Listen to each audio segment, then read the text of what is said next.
या परेशान होके जो है उसको उड़ा देते हैं। और दूसरी कैटेगरी में आते हैं, फंडेड अकाउंट लिया 10 दिन में ही उड़ गया। मतलब मानो 1 नवंबर को आपने लिया, 5 नवंबर या 10 नवंबर तक आपने प्रॉपर उड़ा दिया। अब क्या करोगे?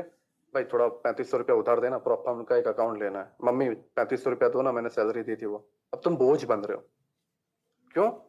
क्योंकि तुम्हारा बॉडी एंड तुम्हारी जो माइंड है, ठीक है, वो कंट्रोल में नहीं है। किसके? तुम्हारे। और वो सबसे खतरनाक पॉइजन है तुम्हारे लिए, एक ऐसा जहर जो तुम्हें खुद को खत्म करना है।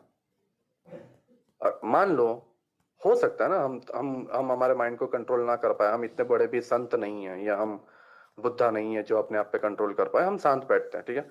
5 नवंबर या 10 नवंबर को हमने उड़ा दिया, मान लो हमने 5 नवंबर 10 नवंबर को उड़ा दिया फंडेड अकाउंट, मैंने उड़ाया है, ठीक है, मैं ओपनली बोलता हूँ मैंने उड़ाया, और तुम उड़ाओगे ये भी मैं बोलता हूँ, बिल्कुल उड़ाओगे। अब वहां पर तुम्हारा क्या काम होना चाहिए? वहां पर होना चाहिए खुद को 20 दिन तड़पाना। मान लो 10 नवंबर को तुम प्रॉपम का अकाउंट उड़ा देते हो, 11 नवंबर से 30 नवंबर तक तुम्हें ट्रेड नहीं करना है, ना तुम्हें चार्ट देखना है, कुछ नहीं, बस खुद को तड़पाना है।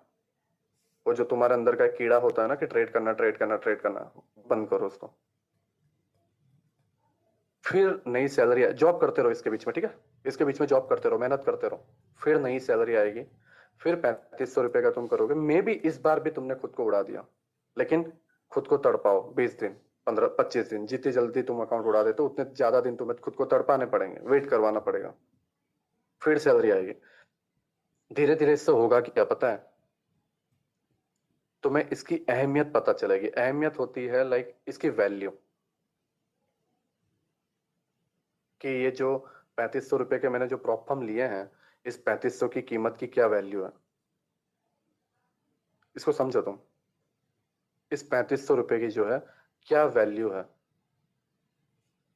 अगर तुम वैल्यू नहीं जान पाओगे, देन तुम हमेशा लोगों पे बर्डन बनते जाओगे, बर्डन बनते जाओगे, और खुद को एक ऐसे कुएं में पहुंचा दोगे जहां पर जस्ट एक बड़ा अमाउंट का कर्जा होगा तुम्हारे ऊपर, टेंशन में होंगे, डिप्रेशन में होंगे, और तुम फैमिली के लिए सिर्फ बोझ होंगे और कुछ नहीं। और तुम्हारे सारे ख्वाब, सारे सपने टूट जाएंगे।